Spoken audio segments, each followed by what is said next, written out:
If you've already seen Good Omens Season 2's climax, you could share our intensely mixed emotions of happiness and despair. And if you care about spoilers and haven't seen all the way through Season 2 Episode 6, we'd urge you to stop watching right now because we're about to get right into the emotional core of it all. This conclusion undoubtedly left you in tears if you had been deeply immersed in the struggle between Michael Sheen's gloriously angelic Aziraphale and David Tennant's humorous Demon Crowley. Don't worry, we're also nearby.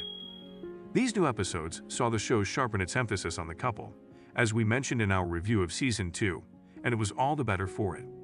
More sideways glances, hints, and outright admissions of their long-standing feelings for one another were given to us. They finally confessed their love for one another at the end of the second season of Good Omens, even if it wasn't expressed in great detail. Crowley had a realization about his relationship with Aziraphale after seeing the depths of Gabriel and Beelzebub's love. Plot twist, there was another heaven-hell romance. And after speaking with Nena, who, to be honest, voiced everything that viewers have been thinking for a very long time. Nana noticed it. All of us could see it. Crowley could now see it too.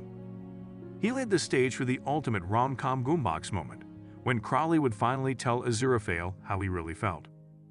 Crowley was told to hold that thought by Aziraphale before learning that the Metatron had offered him Gabriel's old position and could also restore Crowley's angel status. However, Aziraphale hadn't read the room and had further information. Crowley was dejected.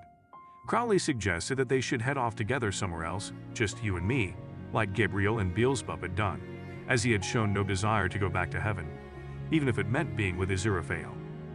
Aziraphale, who was sickly sweet and always upbeat, was resolved to do what was right, and for them both to join the good guys on the heavenly side. However, Crowley, who had previously declined a place in hell, called out that hypocrisy, saying that when heaven ends life here on earth, it'll be just as dead as if hell ended it. When it became apparent that Aziraphale was not going to change his mind about going to heaven and trying to change things from the inside, Crowley yelled, "You idiot! We might have existed." After kissing Aziraphale at last, Crowley left the bookstore. Aziraphale and Crowley ultimately shared a desire to be together, but they had quite different visions for what that would entail. Aziraphale was driven to choose the good way because he wanted to spend all of eternity with Crowley in heaven. For ages, Crowley had wished to continue to tread the fine line between the upstairs and the downstairs, adding to the life they had already shared. Even if it's not the happy ending that fans and shippers have been hoping for, it does see Aziraphale and Crowley's feelings explicitly confirmed on screen, even if they are subsequently torn apart just a few seconds later. It sort of had to happen for each of the characters to be loyal to their fundamental selves. It has always been evident that Aziraphale and Crowley have very different outlooks, despite the fact that both have been known to bend to the will of the other. Genuine love. There you have it, angels and demons. Aziraphale ran into the lift to the light as our hearts broke into a million pieces, and Crowley, who had been watching until the very last second, jumped into his black Bentley and sped off. A Nightingale sang in Berkeley Square played before Crowley turned it off so that we might sit in the silence.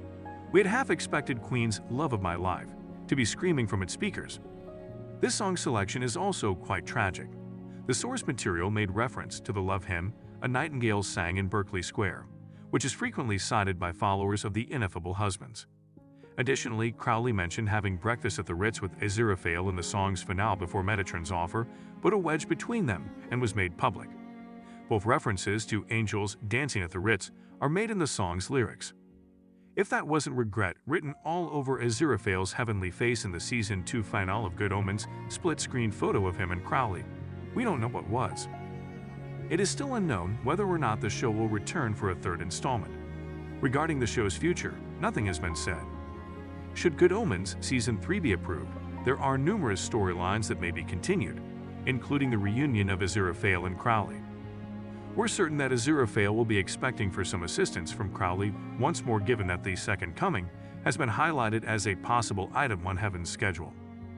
Neil Gaiman, the show's creator, has reportedly stated that, although it hasn't been confirmed, a potential third season is all planned and plotted, and if approved, would take the story to a satisfying end. Also mentioned was how Strike Season made everything harder. However, it appears that the success of Season 2 on Prime Video will ultimately determine whether or not there will be a Season 3, whenever that may be.